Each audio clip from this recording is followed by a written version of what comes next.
Czy spotkaliście się z takim powiedzeniem: zmiana to jedyna pewność w życiu?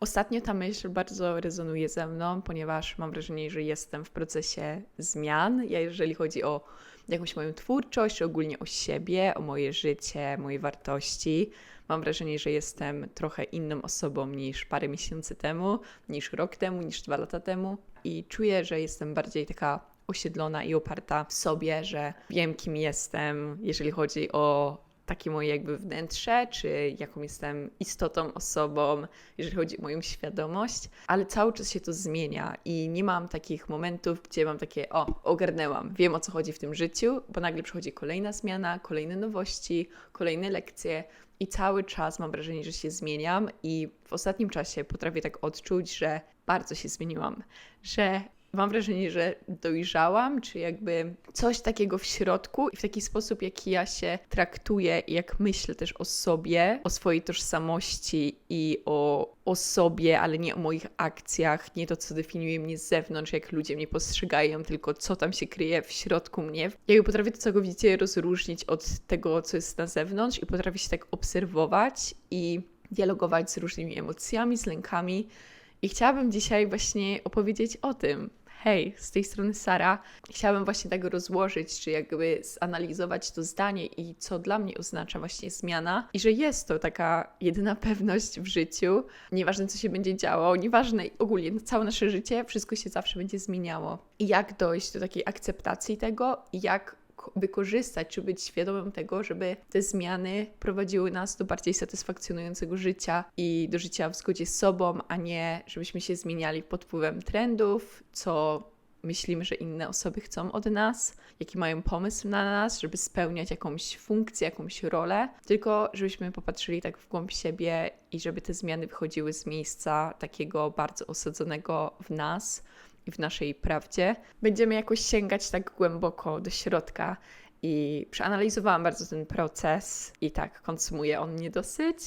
Więc tak, jeżeli chodzi o powiedzenie, czyli change is the only constant, zmiana to jest jedyna właśnie pewność, to ono ma korzenie w starożytnej filozofii. Ogólnie ostatnio zaczęłam słuchać bardzo dużo podcastów, odcinków, jeżeli chodzi o filozofię. Znalazłam playlistę na Spotify, podcast that I like, czy coś takiego i zaczęłam po prostu słuchać, jeżeli chodzi o filozofię i nie jest to jakaś taka moja zajawka, czy takie wkręcenie, dużo pamiętam też ze szkoły. Jest to jakaś część mnie, gdzie ja uwielbiam analizować, jeżeli chodzi o życie i rozkminiać, o co chodzi i jak z pokolenia na pokolenie, czy jak przez wszystkie wieki było spostrzegane, odbierane życie. Ale jestem nowa w tym temacie, ale uważam, że bardzo dużo wiedzy i takiej mądrości możemy wyciągnąć. Takie krótkie wprowadzenie, żebyśmy się czegoś nauczyli tutaj wspólnie, to jest myśl Heraklita z Efezu. I on wierzył, że świat nieustannie się zmienia, a trwałość i stabilność są w rzeczywistości iluzją. To zdanie przypomina nam, że nic nie trwa wiecznie, ani nasze emocje, ani sytuacje, ani ludzi, których spotykamy na swojej drodze. Nawet my sami jesteśmy w stanie ciągłej przemiany, rozwijamy się, dojrzewamy, zmieniamy zdanie, upodobania, marzenia. I zaakceptowanie tego, że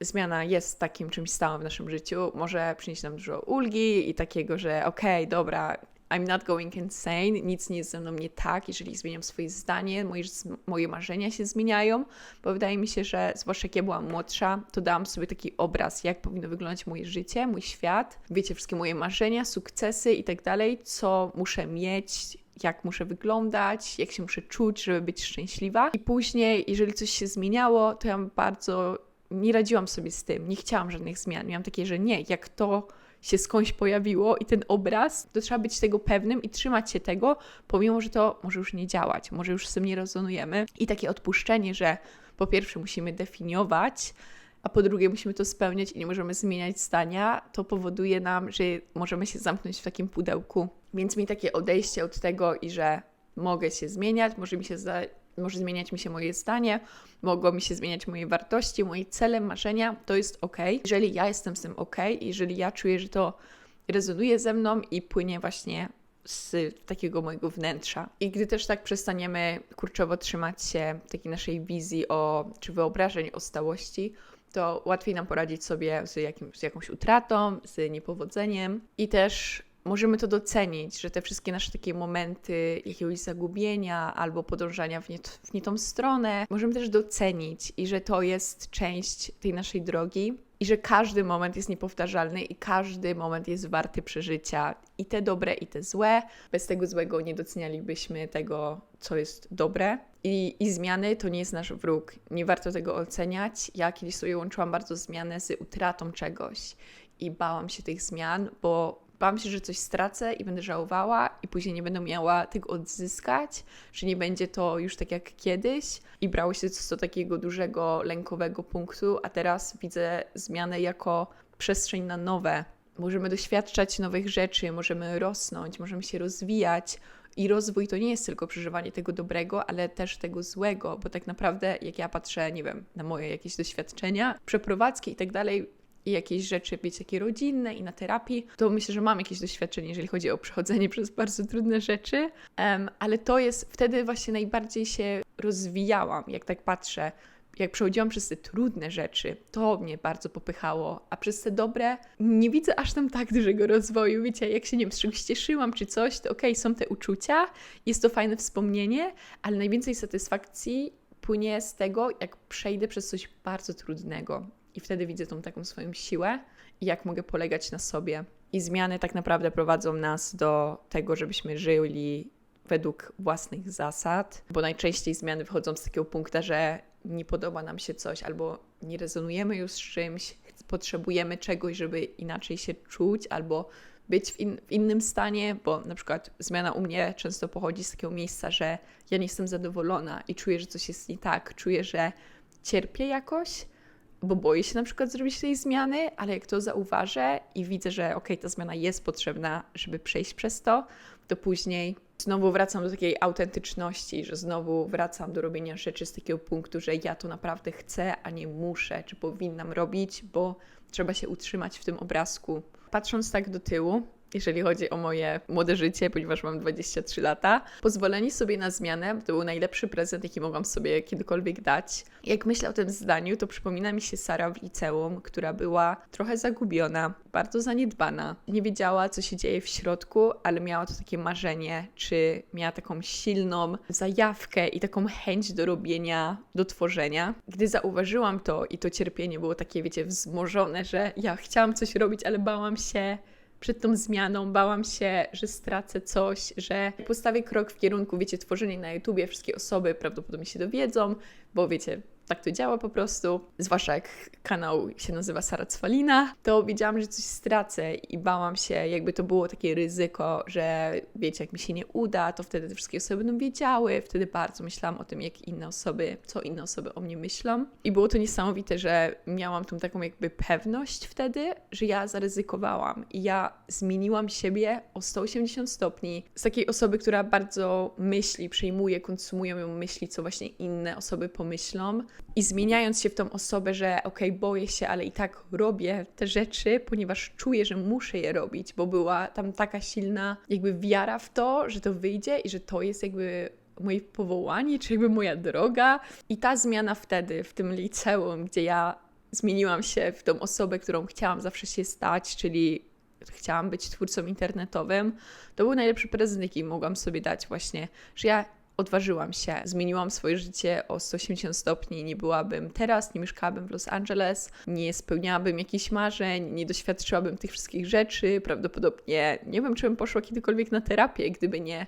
wiecie, YouTube i spotkanie się z krytyką po jakimś czasie i zauważenie, że to moje marzenie nie jest tym, nie daje mi tej satysfakcji i szczęścia, co myślałam, bo sobie tak połączyłam, że gdy spełnię to moje marzenie, gdy będę nagrywała, gdy będę tworzyła właśnie na internecie, to wtedy osiągnę szczęście i życie będzie, już wszystko będzie super, idealnie a jak się okazało, że tak nie, poszłam na terapię, więc wszystko to jest taki ciąg przyczynowy, skutkowy, a wszystko zaczęło się od zmiany, od wyjścia ze swojej strefy komfortu.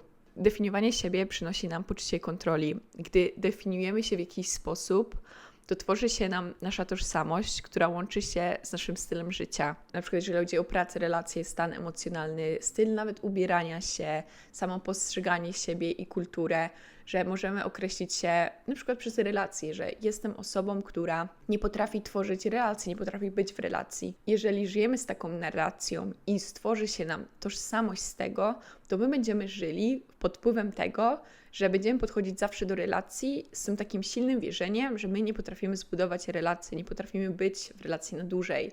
I wtedy nie będziemy w relacji na dłużej, nie będziemy budować ich, bo mamy to takie wierzenie. Moc słów i historii, które opowiadamy sobie, to jest w ogóle, jeżeli chodzi o zmiany i naszą intuicję i dążenie do satysfakcjonującego życia, to jest taka silna moc twórcza, nasze słowa, nasze wierzenia, że jeżeli my nie będziemy analizować i przyglądać się temu, to nasze życie może nie być naszym.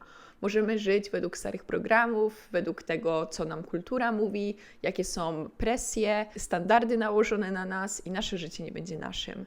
I myślę, że to jest tak ważne i jeżeli jest jakaś rzecz, którą bym chciała tak przesłać przez ten film, to jest to, żeby zastanowić się nad sobą i nieważne jak, czy to jest przez siedzenie w ciszy, czy przez pisanie, czy przez terapię, żeby naprawdę tam kopać do środka siebie i szukać tego, co tam się chowa i co ty chcesz. Możemy utożsamiać się z byciem artystą i połączyć sobie z tym, że jako artysta nigdy nie będę zarabiać pieniędzy, że wiecie, często jest takie, zwłaszcza jeżeli chodzi o, wiecie, pokolenia, czy ogólnie w naszej kulturze, że artyści nie mogą zarabiać dużo i że jest to taka praca, wiecie, nie za poważna, że tworzysz sztukę, ale nic z tego nie dostajesz, że, wiecie, jakichś takich dużych wynagrodzeń finansowych z tego nie ma w porównaniu do, wiecie, bycia lekarzem. Więc jeżeli my mamy takie wierzenie w nas, to tak będzie, że my będziemy bać się tych pieniędzy i nie będziemy czuć się, że nam te pieniądze się należą, czy że możemy je zdobyć, zarobić.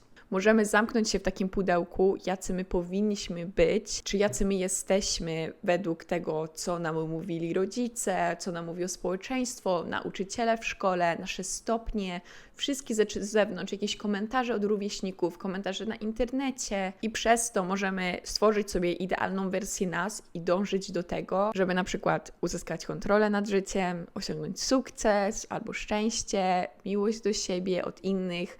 Jak będę taka, to wtedy to wszystko się wydarzy dla mnie. A jest to bardzo złudne, ponieważ cały czas się będziemy zmieniać, więc jeżeli będziemy dążyć do zdefiniowania siebie i do zmiany, do czegoś takiego stałego, to jest bardzo ulotne i za chwilę znowu się to zmieni.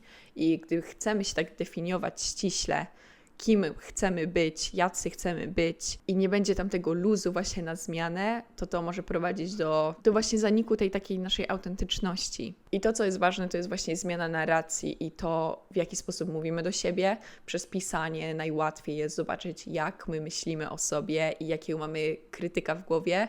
I pisanie bez zastanawiania się, czyli piszesz na kartce wszystkie swoje myśli, wylewasz i później czytasz to, tak z trzeciej perspektywy, jakbyś dała to, nie wiem, swojej najlepszej przyjaciółce i zobaczyć, czy odzywasz się do siebie w sposób krytyczny, jakie masz właśnie wierzenia, kwestionować wszystko i czy to jest twoje, czy ty chcesz być taka, czy to rezonuje z tobą, czy to jest z zewnątrz i to nie jest twoje. Często właśnie opowiadamy sobie jakieś wymyślone historie, schematy, strategie, jakieś wierzenia, jak świat działa, jacy musimy być, aby nasze życie było satysfakcjonujące, zamiast właśnie wejść w głąb siebie i zapytać się, co mi daje satysfakcję, jak chcę, żeby moje życie wyglądało, co mogę zrobić w najbliższym czasie, aby przybliżyć się do tego. I najczęściej, aby żyć takim autentycznym życiem i w zgodzie z sobą, to zmiany można zrobić od razu, że widzisz, że nie chcesz konsumować, że konsumujesz za dużo, że to nie jest dobre dla ciebie, zawsze czujesz się gorzej, że uważasz, że to nie jest życie w zgodzie z sobą. Jeżeli cały czas obserwujesz i oglądasz rzeczy na zewnątrz, możesz próbować przestać to robić. Jeżeli widzisz, że nie chcesz oglądać serialu na kanapie w piątek dla odpoczynku, tylko czujesz się lepiej, jak posiedzisz sama ze sobą, zrobisz jakąś jogę, rozciąganie, czy wyjdziesz gdzieś na zewnątrz na spacer i pooddychasz i wtedy czujesz się bliżej siebie, to rób.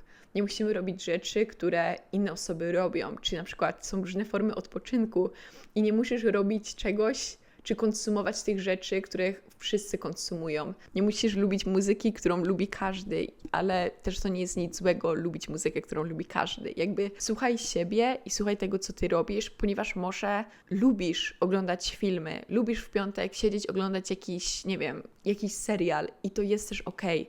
Ty nie musisz się zmieniać, ponieważ uważasz, i właśnie to jest to takie dążenie do obrazka, nie musisz się zmieniać, żeby dążyć do tego obrazka, co jest na przykład fajne i cool według jakichś osób, czy według ciebie to jest cool. Tylko nie, jeżeli na przykład ja uwielbiam odpoczywać w taki sposób, że idę o 20 do łóżka, oglądam sobie jakiś film, przeglądam w międzyczasie Pinterest, czasami potrafię odłożyć telefon, czasami nie, albo robię sobie jakieś listy na Notion, co chcę zrobić, jakieś pomysły, co chcę stworzyć, że oglądanie filmu łączę sobie z takim trochę czasem kreatywnym, ponieważ potrafię skupić się na filmie i oglądać, ale lubię też podczas oglądania czegoś robić coś innego na telefonie i to jest okej, bo ja czuję, że mi to przynosi jeszcze więcej jakby frajdy i wiem, że to jest takie, wiecie, jeżeli chodzi o dopaminę, to jest jeszcze większe doładowywanie się, bo mam więcej bodźców, ale robię też przestrzeń w moim życiu na godzinną praktykę jogi, na pójście na spacer bez słuchawek i chodzę, wiecie, przez godzinę.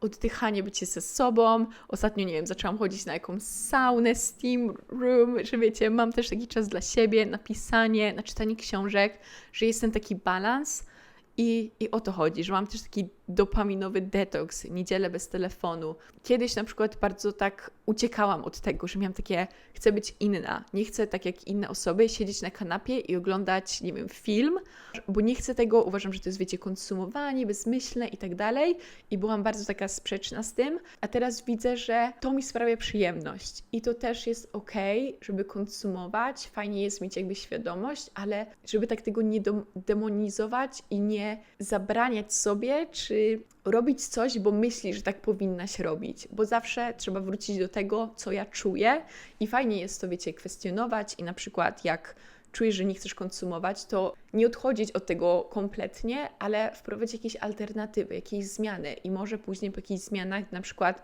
zaczniesz rysować z muzyką wieczorami dla odpoczynku i być jakby kreatywnym w taki sposób, wprowadzić sobie takie 2 noce w ciągu tygodnia jako forma odpoczynku i później może to będzie Ci sprawiało większą przyjemność i satysfakcję niż oglądanie czegoś. I jakby nie ma co dzielić, co jest dobre i złe, ale szukać siebie i robić rzeczy, no przede wszystkim w zgodzie z sobą. Jak masz ochotę iść zobaczyć film, idź to zrobić. Jeżeli masz ochotę na spacer, idź to zrobić, bo to wszystko jest ważne i płynie z Ciebie i coś, co kiedyś usłyszałam bardzo fajnego na terapii, to jest, że jeżeli chodzi właśnie o regenerację, że jak my będziemy robić rzeczy, które przychodzą nam pierwsze do głowy i które chcemy zrobić zamiast coś innego, bo myślimy, że to będzie lepsze dla nas, to ta regeneracja zajmie nam więcej. Na przykład jak ja mam poczucie, że jestem zmęczona i chcę iść do łóżka, to robię, a kiedyś myślę, że jak się to pojawiało, to miałam takie, no nie, pójdę na spacer, bo w taki sposób też odpocznę i będę bardziej produktywna. To jest cała ta narracja jakby z zewnątrz, nie? Na zewnątrz, że bycie produktywnym, że to ma większą wartość niż słuchanie siebie. Kolejna rzecz, też jeżeli chodzi o zmiany, nigdy nie mów nigdy. Nigdy nie mów, że czegoś nie zrobisz, że coś Ci się nie uda, że nigdy nie będziesz wystarczająco dobra, że nigdy nie będziesz w tym miejscu, w którym chcesz być, że nigdy nie będziesz w takim związku, który według Ciebie jest jakimś takim związkiem, w którym chcesz być. Więc nigdy nie mów nigdy, jak w coś wierzysz. Nie daj sobie tego kwestionować. Jeżeli Ty w środku czujesz i to płynie z Ciebie, że to jest osiągalne. Nigdy nie mów nigdy. Nigdy nie mów, że nie wystąpisz w filmie, że nie zrobisz tego, że nie napiszesz czegoś, że nie wydasz czegoś, że nie założysz biznesu, że nie zarobisz tylu pieniędzy, że będziesz żyła. Ja wierzę w bycie delusional, czyli Pinterest i tworzysz sobie tablicę moja przyszłość i zapisujesz wszystko, co Ci się podoba, wszystko, czego pragniesz, nawet jeżeli to jest mega oddalone, wszystkie jakieś małe szczegóły, dbaj o to, zapisuj to, ponieważ ja w to wierzę, że to się spełnia. Wszystko, o czym myślimy i wypuszczamy z siebie też. Na przykład ostatnio myślałam dużo o mojej karierze i myślałam sobie, co ja chcę zrobić ogólnie, jakie moje będą następne kroki, jeżeli chodzi o ten progres, o moją twórczość i pojawiło się, że ja chcę, że moim celem jest tworzenie teledysków, jeżeli chodzi o muzykę, tworzenie reklam i zaczęłam tak bardziej myśleć i zapisywać to i że to tak będzie płynęło naturalnie i że to są te następne kroki, przyszła do mnie okazja, żeby nagrać teledysk i zrobiłam to. I był to mój pierwszy teledysk w życiu. I jest to coś innego i bardziej poważnego i większa, że tak powiem, produkcja. I nie jest to tylko, wiecie, moje, tylko jest coś, no to takiego i wszystko sama stworzyłam. I użyłam tego, czego się nauczyłam w szkole. Było to niesamowicie satysfakcjonujące, ale dopiero w ostatnim czasie zaczęłam myśleć o tym, że ja bym naprawdę chciała to zrobić. I od razu przyszła ta okazja i to jest, wiecie, siła manifestacji i tak dalej i mogłabym o tym trochę więcej opowiedzieć, ale skupmy się właśnie na zmianach. Wchodzenie w głąb siebie, co Ty chcesz, myślenie o tym i dosłownie to przyjdzie.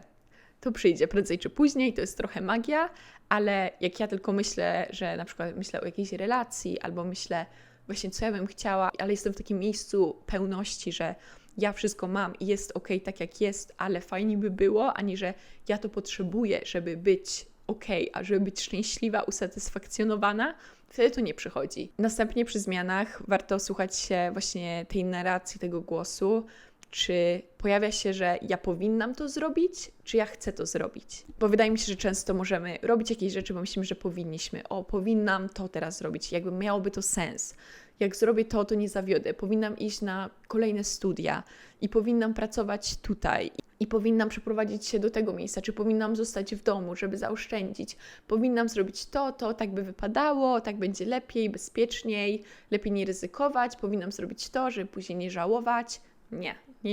To są wszystkie te powinności z zewnątrz, a to nie jest to, ja chcę zrobić. I jeżeli będziemy żyć według tych wszystkich powinności, to nasze życie nie będzie satysfakcjonujące i nie będziemy czerpać radości i szczęścia z tej teraźniejszości, tylko będziemy cały czas myśleć o przyszłości, że jak osiągnę to, czy jak to się wydarzy, to wtedy będzie Takie życie nie ma sensu, ponieważ nigdy nie wiadomo, kiedy nasze życie się skończy, więc życie w takim stanie, że kiedyś to będzie a teraz to muszę trochę cierpieć, czy teraz nie jest za fajnie, no to it's miserable i nie o to chodzi w życiu, bo chodzi właśnie o tą drogę, a nie o ten cel i enjoy the process i tą drogę. Nieważne jak to wygląda, nawet jak nie jesteś zadowolona tu i teraz, czerp z tego przyjemność, radość, czy poobserwuj to, poczuj to, ponieważ kiedyś będziesz tęsknić za dokładnie tym dniem, tym czasem. Jak ja myślę o przeszłości, nie wiem, jak byłam w liceum i cały czas tylko czekałam, aż liceum się skończy i będę mogła się wyprowadzić i zmienić coś.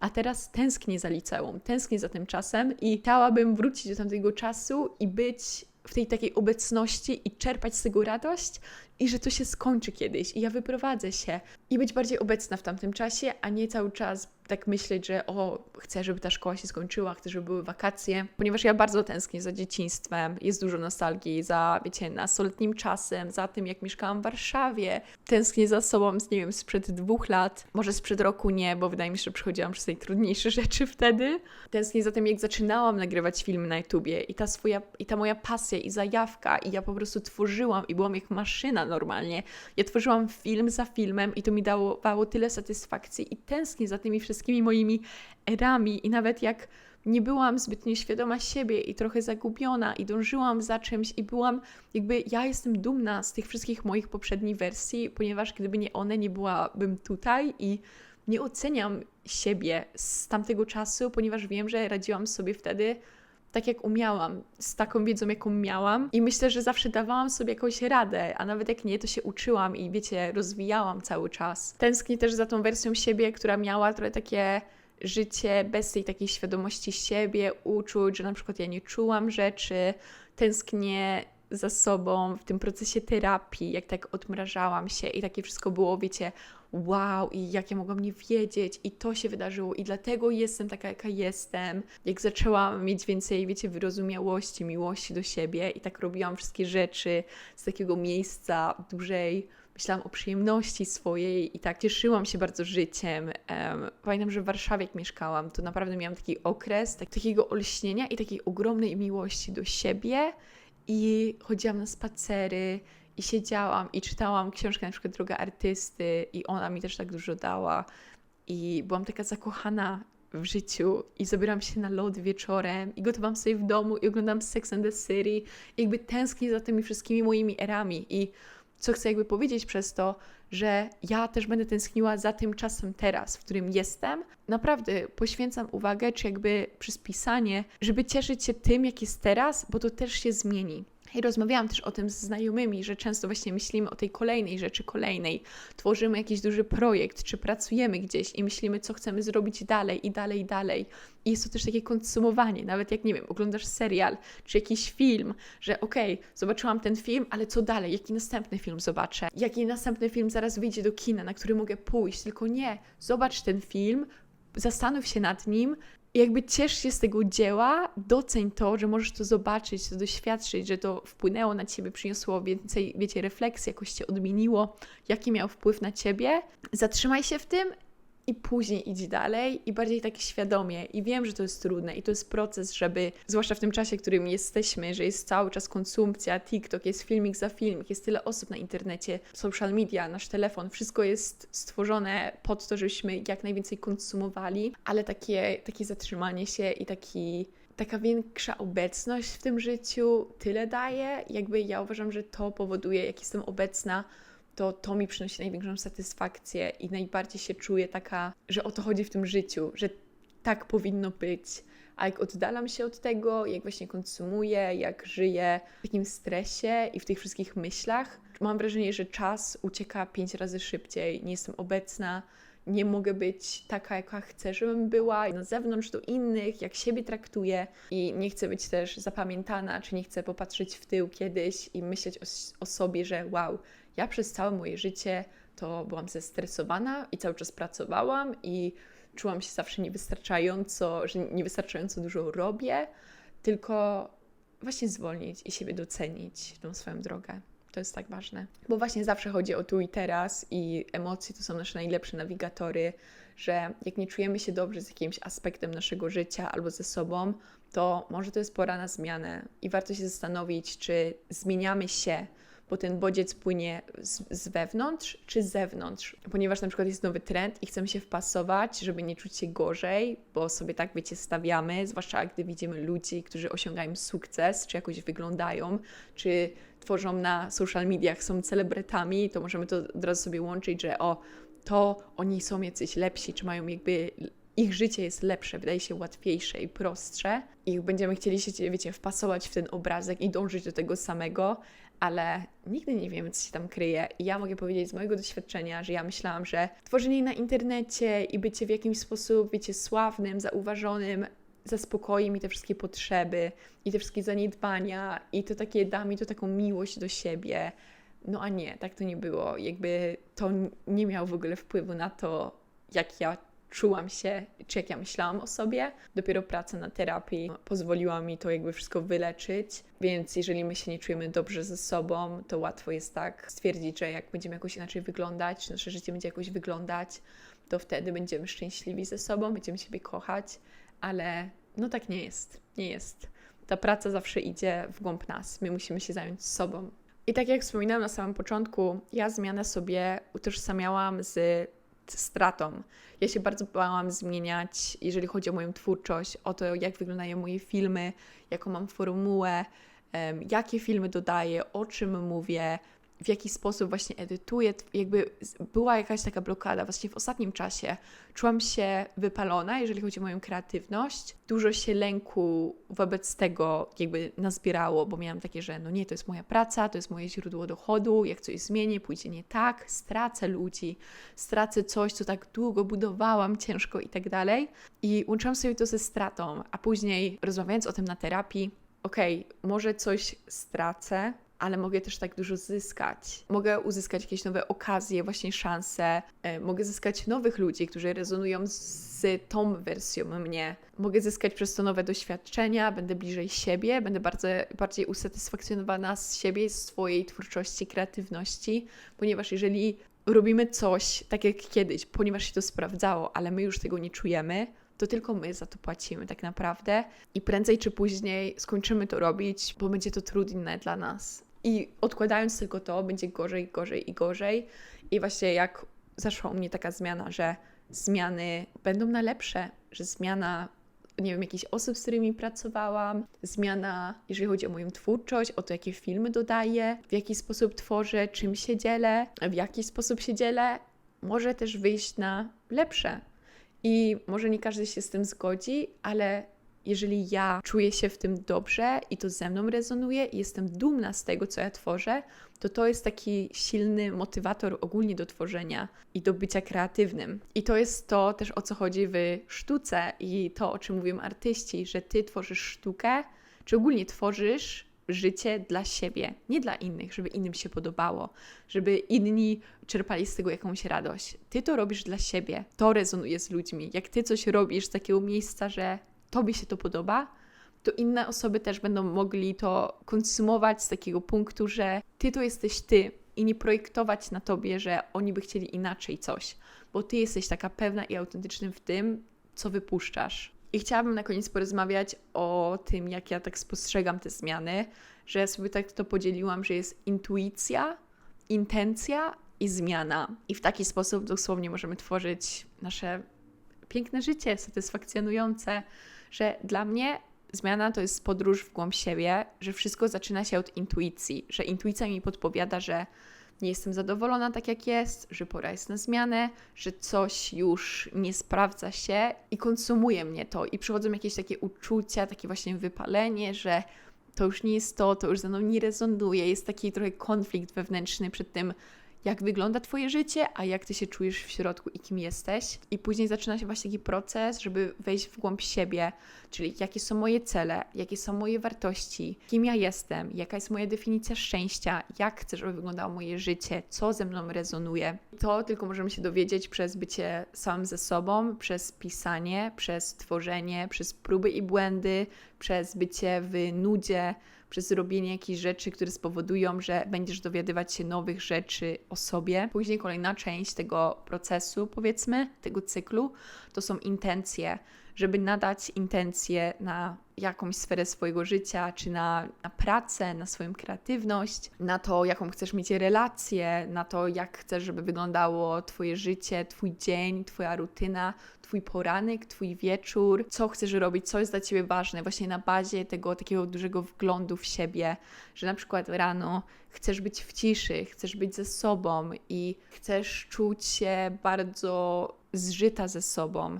Ja na przykład, dla mnie to jest taka duża intencja na poranek, że ja chcę mieć taki rytuał, który jest dosyć, powiedzmy, że w jakiś sposób spirytualny, że rano jak wstaję, to czytam książkę, ponieważ to pokazuje mi, że ja mam czas na siebie, żeby zadbać, żeby przeczytać coś, żeby jeszcze poleżeć w tym łóżku. Później idę po wodę, robię sobie jakiś ciepły napój, patrzę na siebie w lustro, patrzę sobie w oczy, żeby zauważyć siebie, wziąć siebie pod uwagę, że kolejny dzień jestem ze sobą i jakie myśli się pojawiają. I jeżeli się pojawiają jakieś negatywne, to żeby dać sobie w tym wsparcie i wyrozumiałość. I takie poranne zadbanie o siebie, zanim się wejdzie w pracę. I właśnie intencje na wieczór, żeby zrobić sobie przestrzeń na odpoczynek, nadawanie intencji i w taki sposób można tworzyć i zmieniać swoją rzeczywistość. Później przychodzi ostatni ten punkt, czyli zmiana. Przez te intencje dochodzi do zmiany, dochodzi do tego, że tworzy się twoja rzeczywistość. Jeżeli masz intencję jakąś, że nie wiem, chcesz dbać bardziej o siebie, zdrowie się odżywiać, więcej się ruszać, mieć relacje, które tylko ci służą, mieć relacje, w których czujesz się dobrze, które wnoszą coś do twojego życia. Jeżeli w każdym obszarze damy sobie te intencje, postawimy sobie jakieś te cele, to później te zmiany będą szybciej przychodzić, bo my wiemy, co chcemy i jest to wszystko na bazie tych naszych wartości i z tego pierwszego cyklu, że dostrzegamy, że chcemy jakiejś zmiany i ta intuicja, intencja, zmiana to jest coś, co będzie się pojawiało przez całe nasze życie, właśnie jeżeli chodzi o zmiany. Że będziemy znajdować się w tych miejscach, gdzie nie jesteśmy zadowoleni. Jeżeli nadamy intencję, dojdzie do zmiany, minie trochę czasu i znowu to przyjdzie, że będziemy niezadowoleni może jakoś i znowu intencje i zmiany, ponieważ my będziemy się zmieniać, więc to jest takie naturalne, że my będziemy łapać się w momentach, gdzie nie będziemy rezonować z naszym życiem i to znowu będzie inicjować tą zmianę i tak w kółko i to jest cykl. I najważniejsze, co jest, uważam, w tym cyklu, żeby zatrzymać się za każdym razem i wejść w głąb siebie i znowu przeanalizować te swoje wartości, kim my jesteśmy, jak się zmieniliśmy, co jest dla nas ważne, w jakim momencie naszego życia jesteśmy. I takie słuchanie wewnętrznego głosu to jest jak umiejętność, to jest jak mięsień i to trzeba ćwiczyć. I najlepiej jest to dla mnie na przykład przez terapię i przez pisanie. I czym więcej będziesz to robić, pisać, być introspektywnym, że tak powiem, tym będzie przychodzić to naturalniej i nie będziesz odchodzić od siebie i zapominać o sobie i o tym wewnętrznym głosie. Więc tak, jeżeli coś bym chciała przekazać przez ten film, to może to jest pora, żeby kupić sobie nowy dziennik, nowy fajny długopis i zacząć pisać. Możesz sobie wklejać do tego notesu różne rzeczy, możesz szukać jakichś cytatów, które Cię będą inspirować, możesz robić swoim dziennikiem cokolwiek chcesz i może on wyglądać jakkolwiek chcesz i może tam być też cokolwiek chcesz. Najważniejsze, że tylko żeby to płynęło z Ciebie i żeby to był też taki Twój playground, żeby to był Twój plac zabaw, Twój notes. Więc to by było na tyle, jeżeli chodzi o zmianę w naszym życiu. Ja ostatnio bardzo siebie obserwuję, że mam wrażenie, że bardzo się zmieniłam i wiem, że dalej jestem tymi wszystkimi swoimi poprzednimi wersjami siebie, ale też czuję taki duży spokój w tym, kim jestem i czuję się taka osadzona w sobie i czuję się zainspirowana i taka podekscytowana przyszłością i moim potencjałem, ale też jestem dumna z tego, gdzie ja jestem i kim jestem tu i teraz. I życie jest takie teraz trochę lekkie, pomimo że są jakieś zmartwienia, lęki, coś wychodzi, ale jest duże zaufanie, że sobie poradzę, cokolwiek przyjdzie. Więc tak, dziękuję bardzo za wysłuchanie. Jeszcze raz, mam nadzieję, że u Was wszystko w porządku. Dajcie mi znać, co myślicie o tym, że zmiana to jest jedyna pewność w naszym życiu i jak obchodzicie się, jeżeli chodzi o zmianę. I tak, będzie mi bardzo miło, jeżeli zasubskrybujecie podcast, który jest dostępny na Spotify, Apple Podcast i na YouTubie. Koniecznie dajcie mi znać. Możecie też do mnie napisać na Instagramie, jeżeli macie jakieś refleksje, co Wam chodzi ostatnio po głowie. Często też inicjujecie coś, co ja później właśnie tworzę, przez to, że piszecie do mnie. I tak, ściskam Was mocno. Dziękuję za słuchanie. Życzę Wam miłego dnia, miłego weekendu, tygodnia i do usłyszenia za tydzień. Tracę głos. Pa, pa!